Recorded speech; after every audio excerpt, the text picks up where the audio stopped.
ఇలా కన్నులెత్తి చూస్తే ఎక్కడ ఖాళీ స్థలం కనిపించడం లేదు. ఇలా పైకి చూస్తే ఎండాకాలం ఎండలు తీక్షణంగా ఉన్నాయి. అయినా ఇవేమీ లెక్క చేయడం లేదు.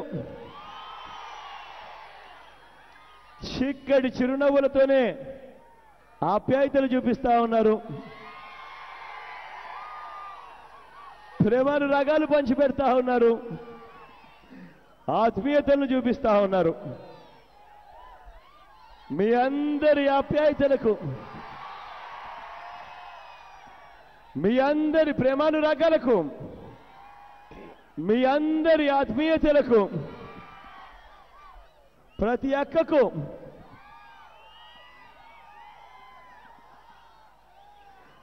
ప్రతి చెల్లెమ్మకు,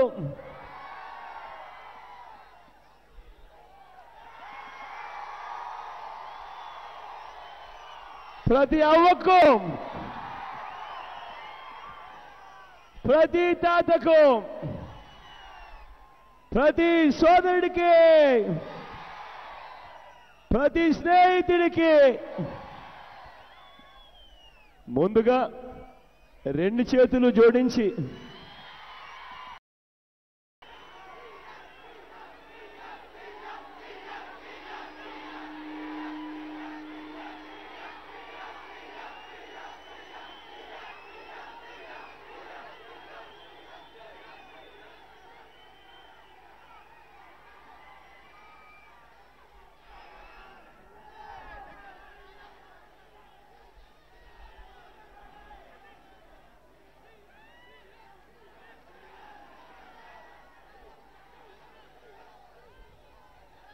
ఈరోజు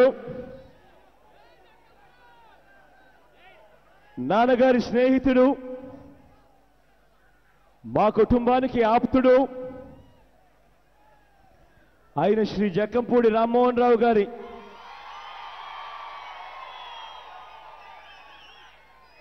ఆయన మంచితనాన్ని గుర్తు చేసుకుంటూ ఈ జిల్లాకు ఆయన చేసిన మంచిని కూడా గుర్తు చేసుకుంటూ ఈ నా ప్రసంగాన్ని ప్రారంభిస్తా ఉన్నాను.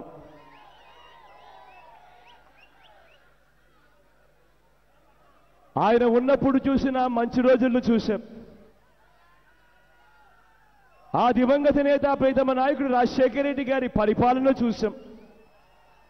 ఆ మంచితనాన్ని, ఆ పరిపాలనను చూసిన తర్వాత ఈరోజు ఈ 5 సంవత్సరాలలో ఈ జిల్లా పరిస్థితి ఎలా ఉంది అన్నది నా పాదయాత్ర సందర్భంగా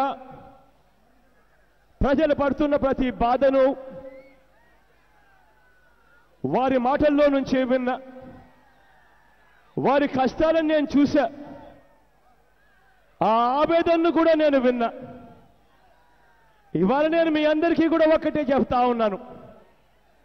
ప్రభుత్వం సహాయం చేస్తుందని, ఆ సహాయం కోసం ఎదురు చూస్తూ, ఆ సహాయం అందక, ఆ సహాయం ఎండమావై, ఆ సహాయం దరిచేరక ఇబ్బందులు పడ్డ ప్రతి కుటుంబానికి నేను ఇవాళ చెప్తా ఉన్నా. మీ బాధను నేను విన్నాను, మీ కష్టాన్ని నేను చూశాను, మీ ఆవేదనను నేను విన్నాను. ఇవాళ మీ అందరికీ నేను చెప్తా ఉన్నాను, నేను ఉన్నాను అని ఇవాళ మీ అందరికీ నేను చెప్తా ఉన్నాను.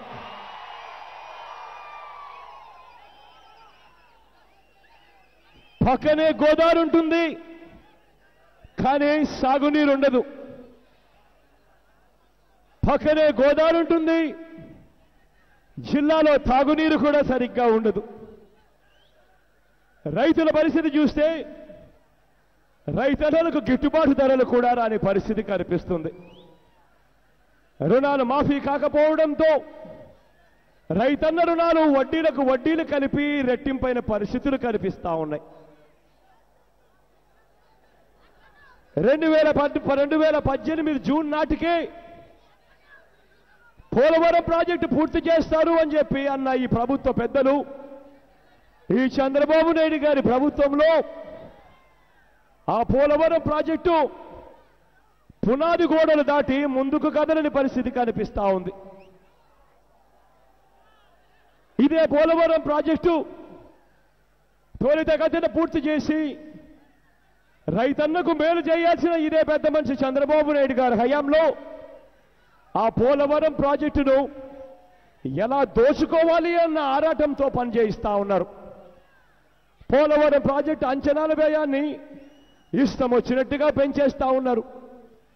ఆ పోలవరం ప్రాజెక్టు పనులలో నామినేషన్ పద్ధతిలో సబ్ కాంట్రాక్టర్లను తీసుకొస్తా ఉన్నారు. రేట్లు ఇష్టం వచ్చినట్టుగా పెంచుతా ఉన్నారు. నామినేషన్ పద్ధతిలో సబ్ కాంట్రాక్టర్లుగా తీసుకొస్తా ఉన్నారు.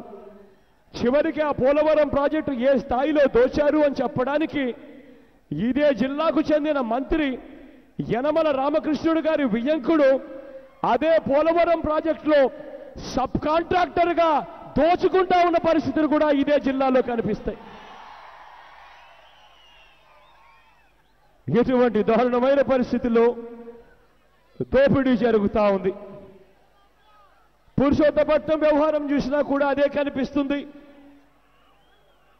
పుష్కర, వెంకటనగరం, కాటవరం, చాగల్నాడు, తొరిగడ్డ ఎత్తిపోతల పథకాలు ఉన్నప్పటికీ కూడా ఎప్పుడూ కూడా అవి పూర్తి స్థాయిలో పనిచేయని పరిస్థితి కనిపిస్తుంది. ఆ పంపులకు రిపేరు చేయాలి అన్న ఆలోచనలు కూడా తట్టవు ఈ పాలకులకు. సక్రమంగా పంపులు పెట్టాలి, సక్రమంగా నీళ్ళు ఇవ్వాలి, నీళ్ళు వచ్చే టయానికి ఆ పంపులు పనిచేసే పరిస్థితిలో పెట్టాలి అన్న కనీసం ఆలోచనలు కూడా జరగవు ఈ పరిపాలకులకు. నాన్నగారి హయాంలో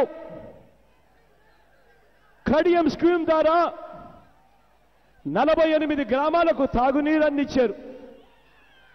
అటువంటి కడియం స్కీమ్కు మరో 10 కోట్ల రూపాయలు కేవలం ఖర్చు చేస్తే మరో 40 గ్రామాలకు నీళ్లు అందుతాయని తెలిసినా కూడా ఈ 5 సంవత్సరాలలో కనీసం అది చెయ్యాలి అన్న ఆలోచన కూడా రాదు ఈ పాలకులకు. కానీ ఈ పెద్ద మనిషి చంద్రబాబు నాయుడు గారి పాలనలో జరిగిందేమిటో తెలుసా? జరిగింది ఏమిటి అంటే ఈ 5 ఏళ్లలో కాటవరం, మునికొడలి, మొగ్గల్ల, వంగలపూడి ఈ రాంపుల దగ్గర నుంచి పొక్లేళ్లు పెట్టి 100ల కొద్ది లారీలు పెట్టి 100 కోట్ల రూపాయల ఇసుకలు మాత్రం మన కళ్ళ ఎదురునే దోచేశారు. నీరు చెట్టు అని పేదవాడికి మంచి చేయాల్సింది పోయి ఆ నీరు చెట్టులో కూడా అక్షరాల దాదాపుగా 100 కోట్ల పైసలకు దోపిడీ జరిగింది ఇదే ఒక్క నియోజకవర్గంలో. అంటే ఏ స్థాయిలో వీళ్ళు దోచేస్తా ఉన్నారు అని చెప్పడానికి ఇక వేరే నిదర్శనమే అవసరం లేదు.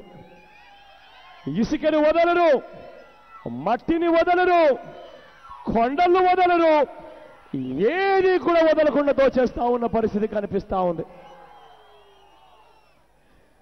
కొలకొండ లక్ష్మీ నరసింహస్వామి ఆలయం పక్కనే కనిపిస్తుంది.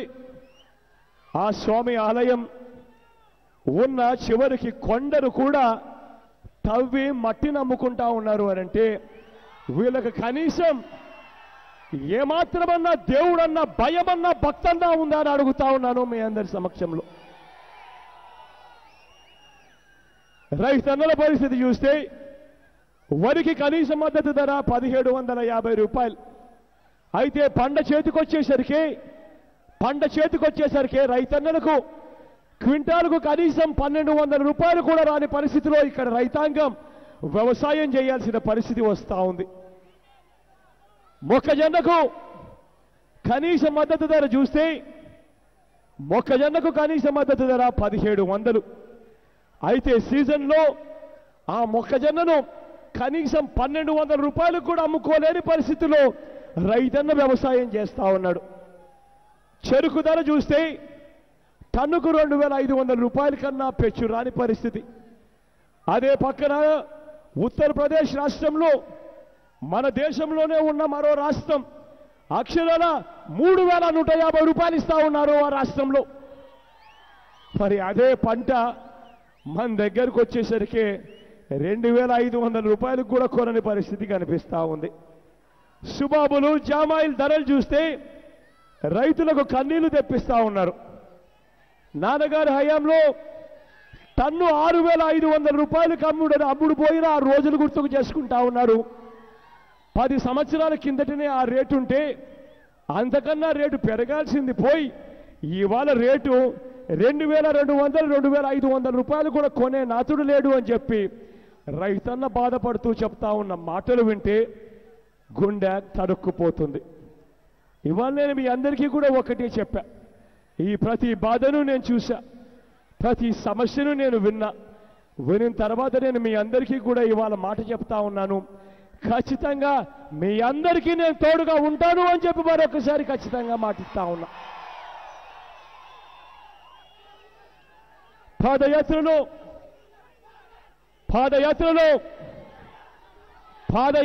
ప్రతి పేదవాడు గుండె చప్పుడు విన్న తర్వాత వాళ్ళ జీవితాలు మార్చడం కోసం మంచి చేసి వారి మొహంలో చిరునవ్వులు చూసేందుకు వచ్చే 5 ఏళ్లలో మన ప్రభుత్వం ఏం చేస్తుందో నిన్ననే మన ఎన్నికల మేనిఫెస్టో ఎన్నికల ప్రణాళిక నిన్న డిక్లేర్ చేశాం, నిన్ననే విడుదల చేశాం. ప్రతి ఒక్క కుటుంబానికి రేపొద్దున దేవుడు ఆశీర్వదించి మీ అందరి చల్లని దీవెనతో రేపొద్దున మనందరి ప్రభుత్వం అధికారంలోకి వచ్చిన తర్వాత ఏ రకంగా ప్రతి కుటుంబానికి కూడా ఆ మేనిఫెస్టోలో ప్రతి కుటుంబానికి కూడా మేలు చేసే విధంగా మేనిఫెస్టోలో ప్రతి పాయింట్ పెట్టాం. అక్షరాల ప్రతి కుటుంబానికి కనీసంగా అంటే 1,00,000 రూపాయల నుంచి 5 లక్షల రూపాయల వరకు ప్రతి కుటుంబానికి కూడా ఏ రకంగా లబ్ధి జరుగుతుంది అని ఆ ఎన్నికల ప్రణాళిక ఎన్నికల మేనిఫెస్టోలో నిన్న పెడుతూ విడుదల చేశాం. మన ఎన్నికల ప్రణాళిక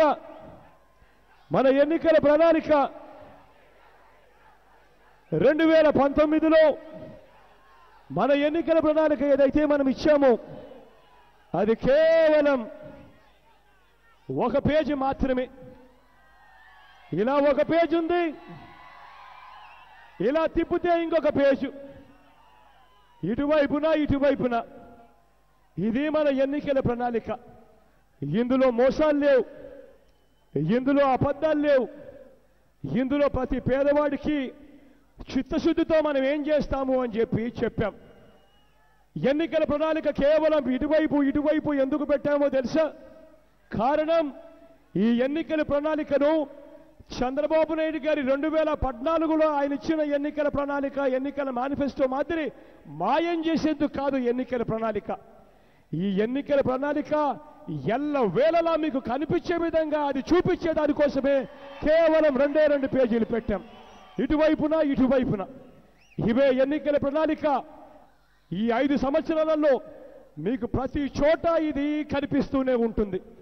ఇందులో చెప్పిన ప్రతి హామీని మీ కళ్ళ ఎదురునే దాన్ని పూర్తి చేసి మీ కళ్ళ ఎదురునే దాన్ని చూపించే కార్యక్రమం చేస్తుంది. మళ్ళీ 5 సంవత్సరాల తర్వాత ఇదే ఎన్నికల ప్రణాళికను మళ్ళీ మీ దగ్గరికి తీసుకొని వచ్చి ఇందులో చెప్పిన ప్రతి మాటను నేను చేశాను కాబట్టి 2024లో నాకు మళ్ళీ ఓటేయండి అని చెప్పి మళ్ళీ మీ అందరినీ ఆశీస్సులు అడిగే రోజు కోసమే చేశాం. కానీ ఈ ఎన్నికల ప్రణాళికను చూపించి ఇదే పెద్ద మనిషి చంద్రబాబు నాయుడు గారు చేస్తా ఉన్న మోసాన్ని కూడా ఒక్కసారి చూడమని అడుగుతా ఉన్నా.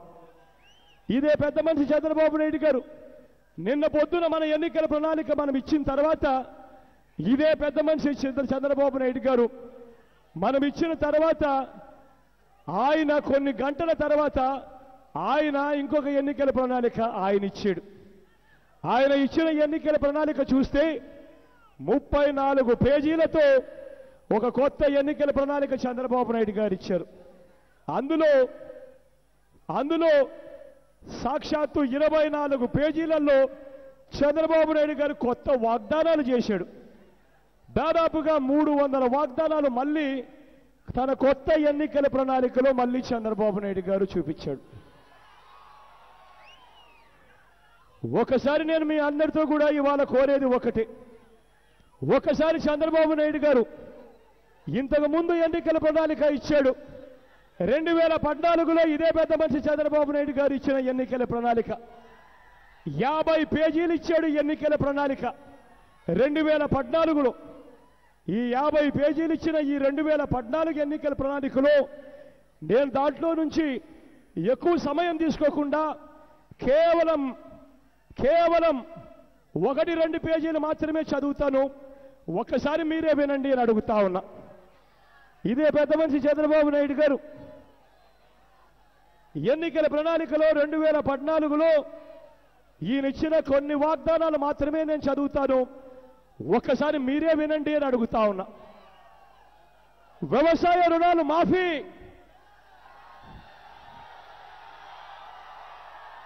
రెండు 2014లో చంద్రబాబు నాయుడు గారు ఇచ్చిన ఎన్నికల మేనిఫెస్టో.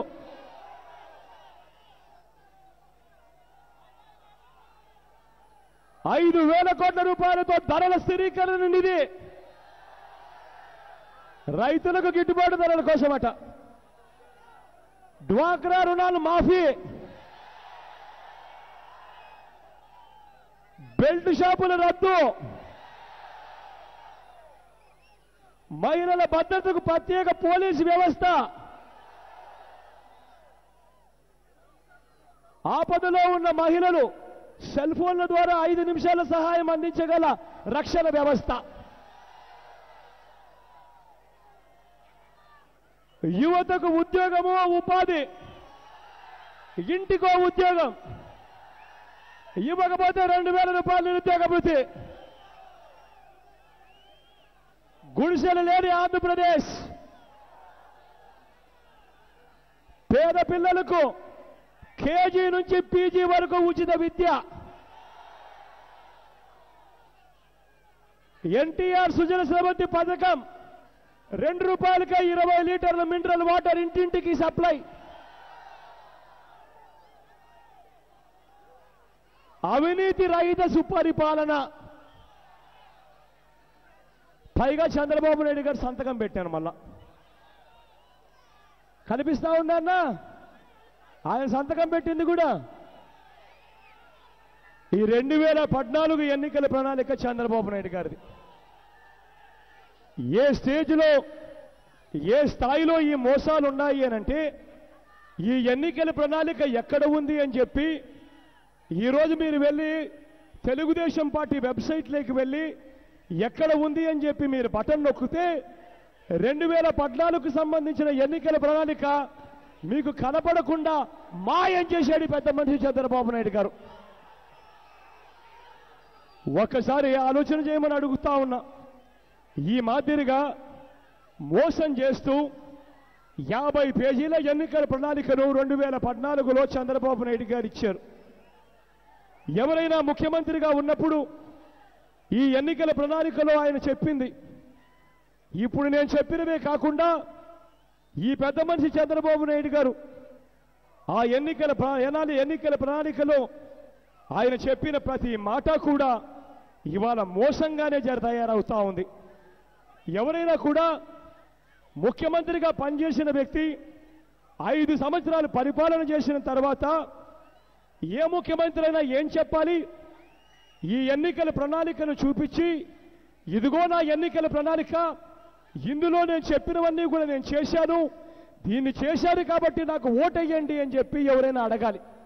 కానీ ఈ పెద్ద మనిషి చంద్రబాబు నాయుడు గారు ఏం చేస్తా ఉన్నాడో మీ అందరికీ కూడా తెలుసు కదా.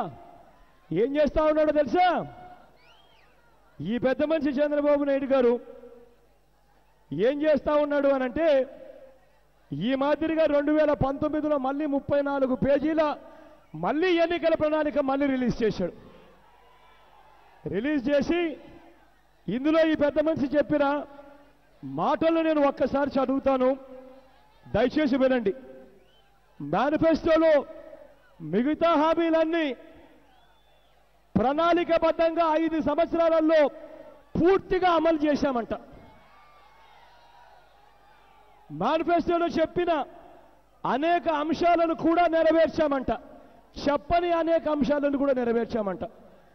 మళ్ళీ ఇంత దారుణంగా మోసం చేస్తూ మళ్ళీ 2019లో 34 పేజీలతో మళ్ళీ ఈ పెద్ద మనిషి చంద్రబాబు నాయుడు గారు కొత్త వాగ్దానాలు చేస్తూ పాతవన్నీ కూడా నేను అమలు చేశాను అని చెప్పి ఏమాత్రం కూడా సిగ్గు లేకుండా ఇంతటి దారుణంగా అబద్ధాలు చెప్తూ మోసం చేస్తూ ఇదే పెద్ద మనిషి చంద్రబాబు నాయుడు గారు నిన్న మళ్ళీ స్పీచ్ ఇచ్చాడు అనంటే ఒక్కసారి ఆలోచన చేయమని అడుగుతా ఉన్నా. ఇలాంటి అన్యాయస్తుడు మనకు కావాలా అని ఒక్కసారి ఆలోచన చేయమని మిమ్మల్ని అందరినీ కూడా కోరుతా ఉన్నా.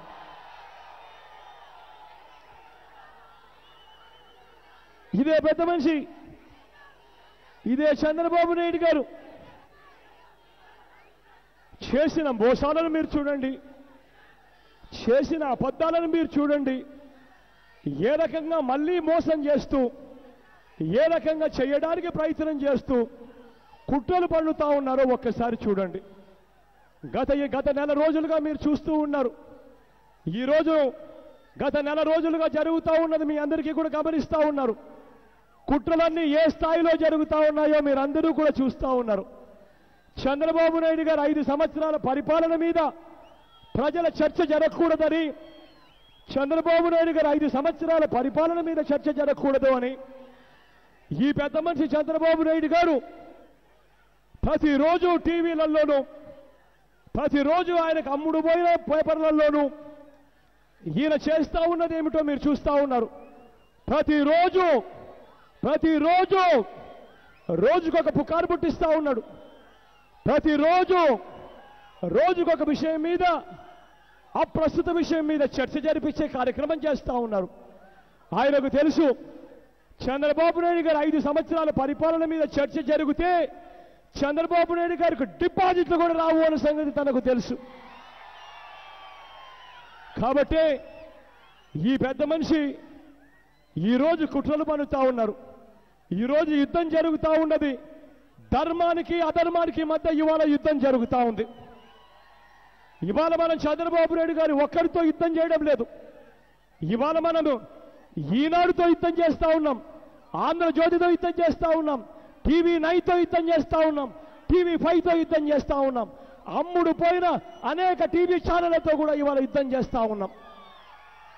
కాబట్టి జరుగుతూ ఉన్న ఈ కుట్రలను గమనించమని అడుగుతా ఉన్నా. గత నెలగా వాళ్ళు చేస్తూ ఉన్నది లేనట్టుగా చూపిస్తారు, లేనిది ఉన్నట్టుగా చూపిస్తారు. ప్రతిరోజు ఒక కుట్ర, ప్రతిరోజు ఒక పుకారు. ఇవి రోజు మనం చూస్తూ ఉన్నాం. ఇక ఎన్నికల తేదీ వచ్చేసరికి కుట్ర తీవ్ర స్థాయిలోకి వెళ్ళిపోతుంది. ఆ తీవ్ర స్థాయిలోకి వెళ్ళిపోయిన ఆ కుట్రలో భాగంగా ఈయన ఏం చేయబోతాడో తెలుసా? ప్రతి ఇంటికి, ప్రతి గ్రామానికి మూటలు డబ్బులు పంపించే కార్యక్రమం చేస్తాడు. ప్రతి గ్రామానికి, ప్రతి వార్డుకు పంపిస్తాడు. పంపించి ఏం చేస్తాడో తెలుసా? ప్రతి చేతిలోనూ 3,000 రూపాయలు డబ్బులు పెట్టే ప్రయత్నం చేస్తాడు ఈ పెద్ద మనిషి చంద్రబాబు నాయుడు గారు. ప్రతి చేతిలోనూ 3,000 పెడతాడన్న అక్క, ప్రతి చేతిలోనూ 3,000 పెడతాడు. ప్రతి చేతిలోనూ ఎన్నిక తేదీ వచ్చేసరికి ప్రతి చేతిలోనూ 3,000 రూపాయలు పెట్టి మరొక్కసారి మోసం చేసేందుకు ప్రయత్నం చేస్తాడు. నేను మీ అందరితో కోరేది ఒక్కటే, మీరంతా కూడా మీ ప్రతి గ్రామానికి వెళ్ళాలి, మీరంతా మీ ప్రతి వార్డుకు వెళ్ళాలి, వెళ్ళి ఆ ప్రతి అక్కను కలవాలి, ప్రతి చెల్లెమ్మను కలవాలి, ప్రతి అవ్వను కలవాలి, ప్రతి తాతను కలవాలి, ప్రతి అన్నను కలవాలి. కలిసి ఆ ప్రతి అక్కకు చెప్పాలి, అక్క చంద్రబాబు ఇచ్చే 3,000 రూపాయలకు మోసపోవద్దక్క, 4 రోజులు ఓపిక పట్టక్క, అన్నను ముఖ్యమంత్రిగా చేసుకుందాము. అన్న ముఖ్యమంత్రి అయిన తర్వాత మన పిల్లలను మనం కేవలం బడులకు పంపిస్తే చాలు. బడికి పంపించినందుకు అన్న సంవత్సరానికి 15,000 రూపాయలు ఇస్తాడు అని ప్రతి అక్కకు చెప్పండి. ఆ ప్రతి అక్కకు చెప్పండి, ప్రతి చెల్లెమ్మకు చెప్పండి, అక్క చంద్రబాబు ఇచ్చే 3,000 రూపాయలకు మోసపోవద్దక్క, ఒక్కసారి ఆలోచన చేయక్క. ఈరోజు మన పిల్లలను మనం ఇంజనీర్లుగాను, డాక్టర్లుగాను, కలెక్టర్ల వంటి పెద్ద పెద్ద చదువులు చదివించే పరిస్థితిలో ఇవాళ మనం ఉన్నామా అక్క అని ఒక్కసారి ఆ అక్కని అడగండి. ఆ అక్కకి చెప్పండి, అక్క ఇంజనీరింగ్ పిల్లలు చదివించాలంటే సంవత్సరానికి ₹1,00,000 ఖర్చు అవుతా ఉంది. ప్రభుత్వం దగ్గర నుంచి ఇస్తా ఉన్న ఫీజు రీయింబర్స్మెంట్ పథకం పూర్తిగా కత్తిరిస్తా ఉన్నారు, అడగొరగా ఇస్తా ఉన్నారు. ఇచ్చేది కూడా ఎప్పుడు ఇస్తారో తెలియని పరిస్థితిలో అక్షరాల బకాయిలు పెడతా ఉన్నారు. ఇటువంటి పరిస్థితుల్లో మన పిల్లలను మనం రేపొద్దున ఇంజనీర్లుగా చదివించాలన్నా, డాక్టర్లుగా చదివించాలన్నా, కలెక్టర్లుగా చదివించాలన్నా ఈ రోజు మన పరిస్థితి ఏమిటి అని ఒక్కసారి ఆలోచన చెయ్యక్క. ఈ రోజు మన పరిస్థితి, మన అప్పుల పాలైతే తప్పనిచ్చి మన పిల్లలను మనం ఇంజనీర్లుగా చదివించలేక ఉన్నామక్క అని ప్రతి అక్కకు చెప్పండి. ఆ ప్రతి అక్కకు చెప్పండి, అక్క 4 రోజులు ఓపిక పట్టక్క,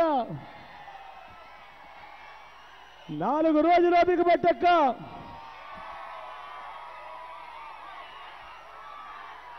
4 రోజులు ఓపిక పట్టక్క. అన్నను ముఖ్యమంత్రిగా చేసుకుందాము.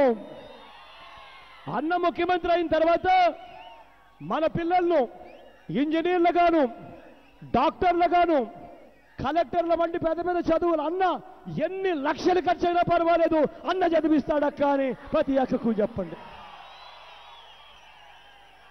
ఆ ప్రతి అక్కకు చెప్పండి, ఆ ప్రతి చెల్లెమ్మకు చెప్పండి, అక్క చంద్రబాబు ఇచ్చే ₹3,000 మోసపోవద్దక్క అని ఆ పొదుపు సంఘాల్లో ఉన్న ప్రతి అక్కకు చెప్పండి, ప్రతి చెల్లెమ్మకు చెప్పండి, ప్రతి అక్కకు చెప్పండి, ప్రతి చెల్లెమ్మకు చెప్పండి. ఆ పొదుపు సంఘాల్లో ఉన్న అక్కలకు చెల్లెమ్మలకు చెప్పండి, అక్క 5 సంవత్సరాలు చంద్రబాబు నాయుడు గారికి సమయం ఇచ్చాం, రుణాలు మాఫీ చేస్తాను, పొదుపు సంఘాల్లో ఉన్న రుణాలన్నీ మాఫీ చేస్తాను అని అన్నాడు. ఈ 5 సంవత్సరాలలో కనీసం ఒక్క రూపాయి అయినా మాఫీ అయిందా అక్క అని ఆ ప్రతి అక్కను అడగండి. ఆ ప్రతి అక్కకు చెప్పండి. అంతేకాదక్క, గత ప్రభుత్వాలు 0 వడ్డీకే రుణాలు ఇచ్చేందుకు గత ప్రభుత్వాలు బ్యాంకులకు నేరుగా వడ్డీలు కట్టేటివి ఆ పథకం ఉండేది. ఈ పెద్ద మనిషి చంద్రబాబు నాయుడు గారు ముఖ్యమంత్రి అయిన తర్వాత 0 వడ్డీకే రుణాలు ఇచ్చే పథకం పూర్తిగా రద్దు చేశాడు కదక్క అని ప్రతి అక్కకు చెప్పండి. ఆ ప్రతి అక్కకు చెప్పండి, ప్రతి చెల్లెమ్మకు చెప్పండి, చంద్రబాబు ఇచ్చే ₹3,000 మోసపోవద్దక్క. 4 రోజులు ఓపిక పట్టక్క. అన్నను ముఖ్యమంత్రిగా చేసుకుందాము. అన్న ముఖ్యమంత్రి అయిన తర్వాత పొదుపు సంఘాల్లో ఉన్న అక్క చెల్లెమ్మలకు ఎన్నికల తేదీ వరకు మొత్తం ఎంతైతే వాళ్ళకు రుణాలు ఉంటాయో ఆ మొత్తం రుణాలన్నీ కూడా 4 దఫాల్లో నేరుగా అక్క చెల్లెమ్మల చేతికి అన్న ఇస్తాడు అని ప్రతి అక్కకు చెప్పండి. ఆ ప్రతి అక్కకు చెప్పండి, ప్రతి చెల్లెమ్మకు చెప్పండి. అంతేకాదక్క, గతంలో 0 వడ్డీకే రుణాలు ఇచ్చే రోజులు అప్పట్లో ఆ దివంగత నేత ప్రీతమ నాయకుడు రాజశేఖర రెడ్డి గారి రాజన్న రాజ్యంలో చూశాము. మళ్ళీ 0 వడ్డీకే రుణాలు రావాలి అంటే అది రాజన్న బిడ్డ జగనన్నతోనే సాధ్యము అని ప్రతి అక్కకు చెప్పండి. ప్రతి అక్కకు చెప్పండి, ప్రతి చెల్లెమ్మకు చెప్పండి.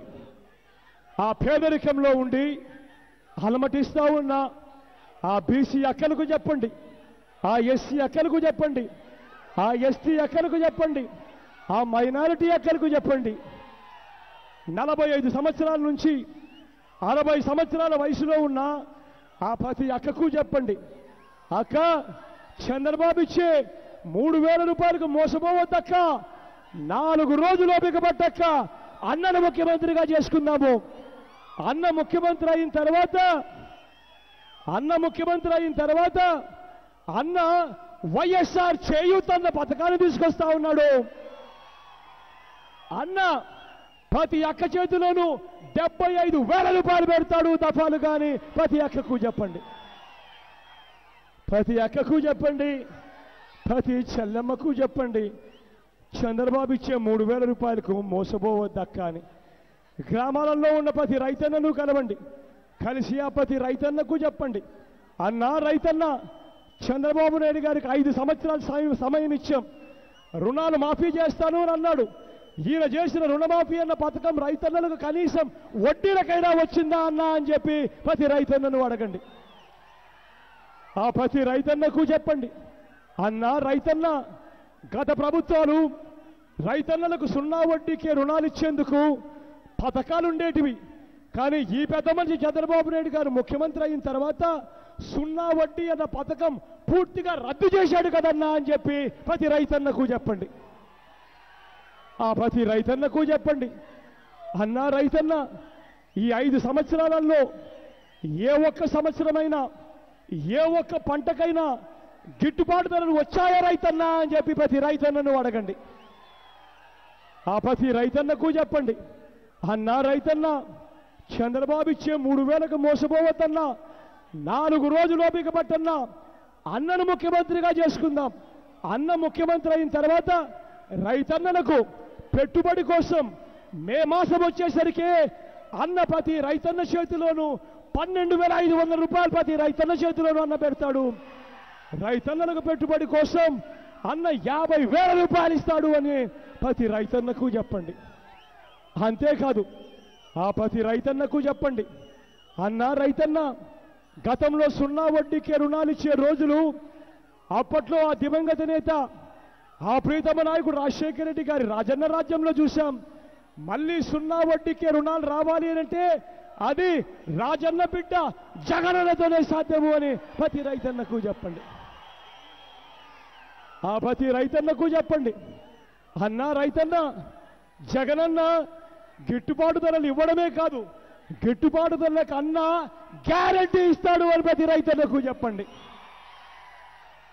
గ్రామాలలో ఉన్న ప్రతి అవ్వను కలవండి, గ్రామాలలో ఉన్న ప్రతి తాతను కలవండి, ఆ ప్రతి తాతను కలవండి, ప్రతి అవ్వను కలవండి. కలిసినప్పుడు ఆ ప్రతి అవ్వను ఒక్క మాట అడగండి. ఆ అవ్వను, అవ్వ ఇవాళ ఎన్నికలు వచ్చాయి, ఇవాళ తేదీ నుంచి 2 నెలల కిందట మీకు పెన్షన్ ఎంత వచ్చేదవ్వా అని ఆ ప్రతి అవ్వను అడగండి, ఆ ప్రతి తాతను అడగండి. ఆ అవ్వ మీతో చెబుతుంది, 2 నెలల కిందట పెన్షన్ వచ్చేది కాదు నాన్న అని ఇలా అంటుంది. లేకపోతే అవ్వ అంటుంది, 2 నెలల కిందట పెన్షన్ 1000 రూపాయలు ఇచ్చేవాళ్ళు నాన్న అని చెప్పి ఇలా ఏలెత్తి మీకు చూపిస్తుంది. అప్పుడు ఆ అవ్వను మీరు అడగండి, ఆ తాతను మీరు అడగండి, అవ్వ తాత ఎన్నికలే రాకపోయింటే జగనన్నే 2000 ఇస్తాను అని చెప్పకపోయింటే ఈ చంద్రబాబు 2000 ఇచ్చేవాడేనా అవ్వ అని ప్రతి అవ్వను అడగండి, ఆ ప్రతి తాతను అడగండి.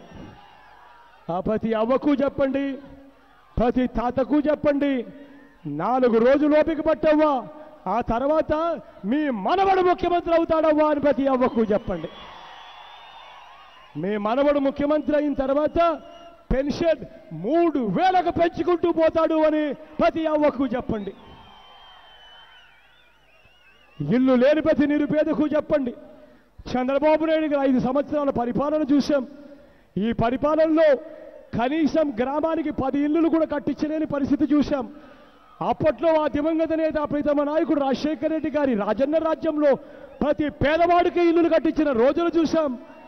మళ్ళీ ప్రతి పేదవాడికి ఇల్లు రావాలి అంటే అది ఆ రాజన్న బిడ్డ జగనన్నతోనే సాధ్యము అని ప్రతి పేదవాడికి చెప్పండి. నవరత్నాల్లోని ప్రతి అంశము ప్రతి అక్క దగ్గరికి తీసుకొని పోండి, ప్రతి చెల్లెమ్మ దగ్గరికి తీసుకొని పోండి, ప్రతి అవ్వ దగ్గరికి తీసుకొని పోండి, ప్రతి తాత దగ్గరికి తీసుకొని పోండి. తీసుకొని పోయి నవరత్నాలతో జరిగే మంచిని ప్రతి ఇంటికి చేర్చండి. మీ అందరికీ నేను ఇవాళ హామీ ఇస్తా ఉన్నా, ఈ రాజకీయ వ్యవస్థలోకి మార్పు రావాలి. ఏదైనా రాజకీయ నాయకుడు మైకు పట్టుకొని ఫలానిది చేస్తాను అని చెప్తే ఆ చెప్పింది ఎన్నికల ప్రణాళికలో పెట్టి ప్రజలను ఓటడిగి ఆ రాజకీయ నాయకుడు గెలిచిన తర్వాత ఆ రాజకీయ నాయకుడు అది చేయకపోతే తన పదవికి తాను రాజీనామా చేసి ఇంటికి వెళ్ళిపోయే పరిస్థితి తీసుకొని రావాలి. అప్పుడే ఈ వ్యవస్థలోకి విశ్వసనీయత అన్న పదానికి అర్థం వస్తుంది. ఈ చెడిపోయిన ఈ రాజకీయ వ్యవస్థలోకి మార్పు తీసుకొని రమ్మని మీ అందరినీ కూడా కోరుతూ, మీ అందరి చల్లని దీవెనలు మీ అందరి చల్లని ఆశీస్సులు. నా ఎడం వైపున రాజా ఉన్నాడు, నాకు తమ్ముడు, యువకుడు, ఉత్సాహవంతుడు, జక్కంపూడి రామ్మోహన్ రావు అన్న కొడుకు. ఒక్క ఓటు వేస్తే వీరింట్లో ముగ్గురు మీకు అందుబాటులో ఉంటారు. మీ అందరి చల్లని దీవెనలు, చల్లని ఆశీస్సులు రాజాపై ఉంచవలసిందిగా చేతులు జోడించి పేరు పేరున ప్రార్థిస్తా ఉన్నాను. అదే రకంగా నా ఎడం వైపున భరత్ ఉన్నాడు.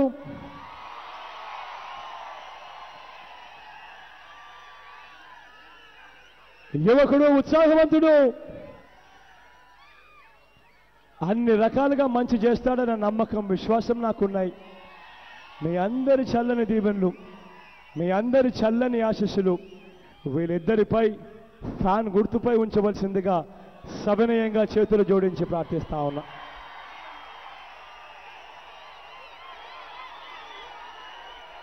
చివరగా మన పార్టీ గుర్తు తెలియని వ్యక్తులు ఎవరైనా ఉంటారేమో, ఒకసారి నేను గుర్తును చూపిస్తా, దయవుంచి గుర్తును చూడవలసిందిగా సవినయంగా చేతులు